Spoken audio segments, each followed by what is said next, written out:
strength through weakness to show. We can know the Master's plan extends the Master's hand when we come in the name of the Lord. I'm requesting everybody to sing. There is strength in the name of the Lord. There is power in the name of the Lord. And there is hope in the name of the Lord. Blessed is he who comes in the name of the Lord. His name will be worshipped forever.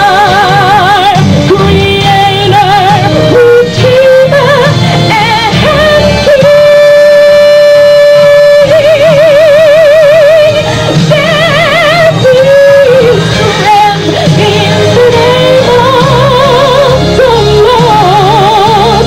There is power in the name of the Lord. And there is hope in the name of the Lord. Blessed is he who comes. Blessed is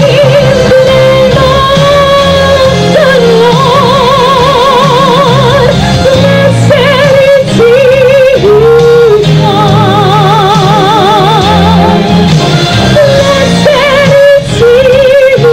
comes. Blessed is he who comes in the name of the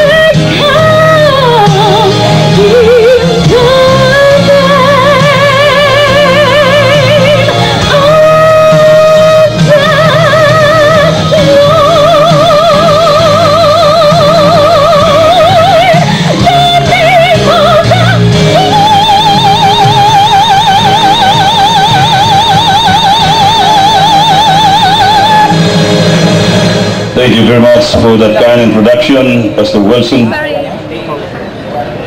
Our dignitaries that are here,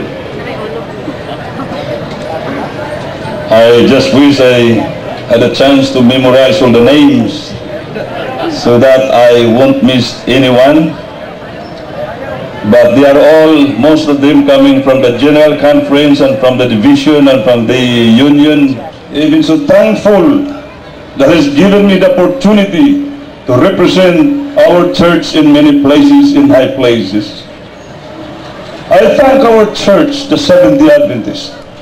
I know you have prayed, some of you have prayed, those who came from different countries and from the Philippines.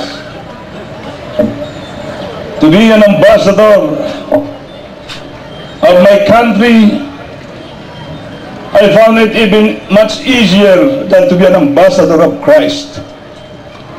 Because if you are an ambassador of Christ, even your word is being watched, and your steps and your actions.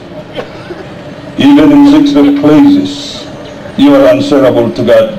Mabuti pang ambassador ng aking bansang presidente. Pwede ko pagtaguan si Presidente Gloria Macapagal, I can hide from her.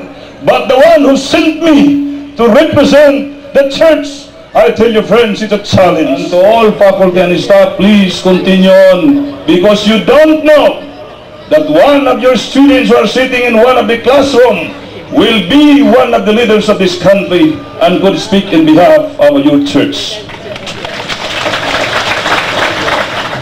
Dr. Dial. And the first gentleman, in his mind, the road was already completed.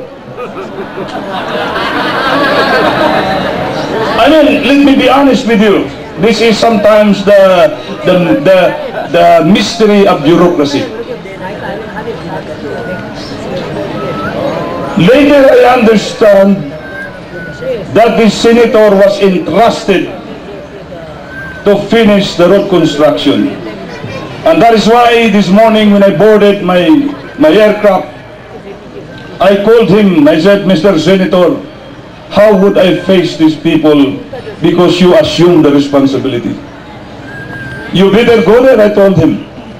And then he said, Mr. Ambassador, I promise you, I will never step into that campus anymore in my whole lifetime if I'll not be able to fulfill my promise of completing the road.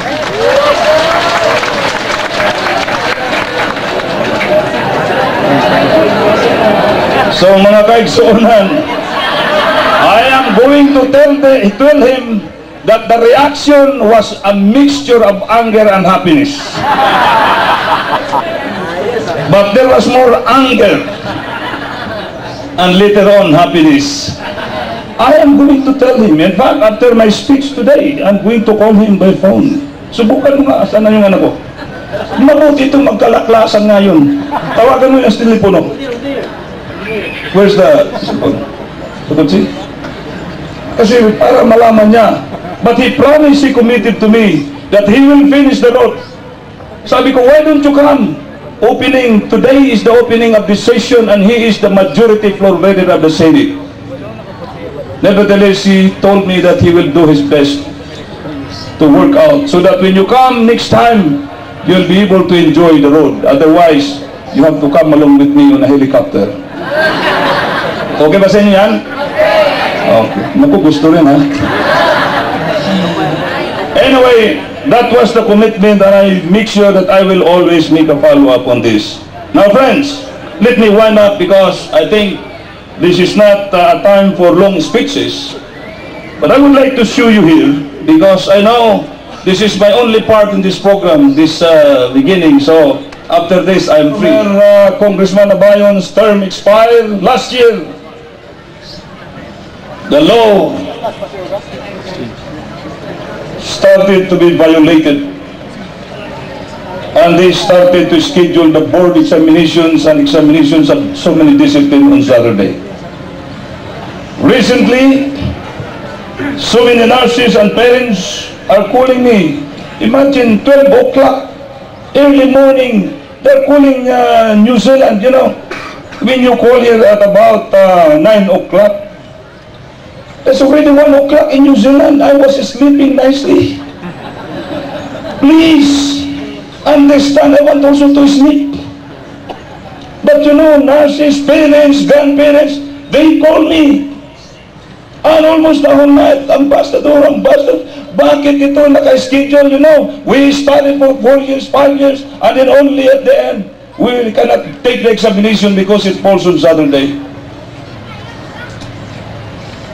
When I was coming here to attend this convention, I did not proceed immediately to my house. I went to the palace. The Southern Asia Pacific Division of the Seventh-day Adventist. As Director of the Sabbath School and Personal Benefits Department and Adventist Community Service and Coordinator of the small group, I am now officially declaring that this Congress is officially opened. 9